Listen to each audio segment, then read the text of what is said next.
All right, let's see an example here. I know we're getting right to it with our examples. This is gain recognized on property received as compensation, and this feels a lot with individuals for sure. Let's assume that a taxpayer, John, receives 100 shares of stock as compensation for services performed. Maybe he painted a fence, maybe he did some accounting services, but he received shares of stock as compensation instead of cash.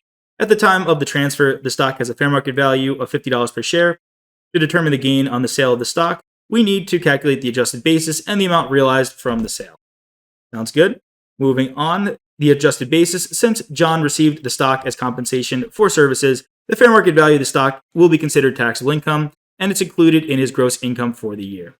The adjusted basis of the stock will be equal to the fair market value at the time of the transfer. Here, our adjusted basis is 100 shares times $50 per share for $5,000. Next up, for the sale of stock, let's assume that John later sells the 100 shares of stock for $60 per share, making a nice little gain there.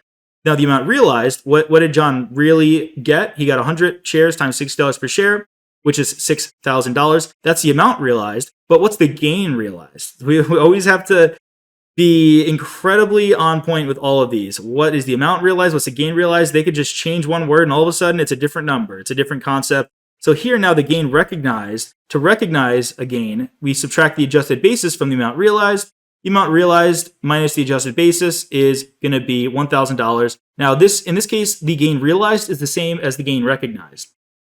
The gain realized is what really happened. So in this case, what really happened is we sold something of $6,000 of value. We originally had $5,000 of value, so we have $1,000 of gain.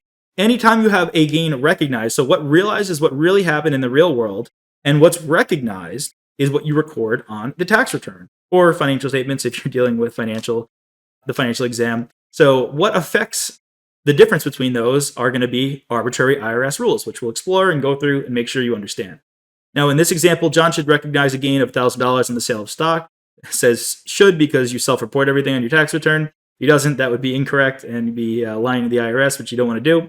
The adjusted basis at the time of the transfer was $5,000, and the fair market value was also $5,000. Again, at the time of transfer, obviously the fair market value went up, and he sold it for $6,000. Hey there! Are you ready to not only pass your CPA exams, but truly understand and enjoy the material while studying? I know it seems impossible, right? Especially to enjoy the material? We'll do it together. Tap into the power of CPA.examprep.ai, where we've got personalized quizzes, multiple choice questions, memorization guides, flashcards, simulations, all tailored to your learning. Our adaptive study planning puts you on the fastest path to success and lifts you back up if you fall behind. Avoid wasting your precious time and money attempting an exam with a low chance of passing, because who wants that? We want to get you through this process as quick as possible. Our exam readiness prediction lets you walk in with confidence, knowing that you're prepared for success on exam day.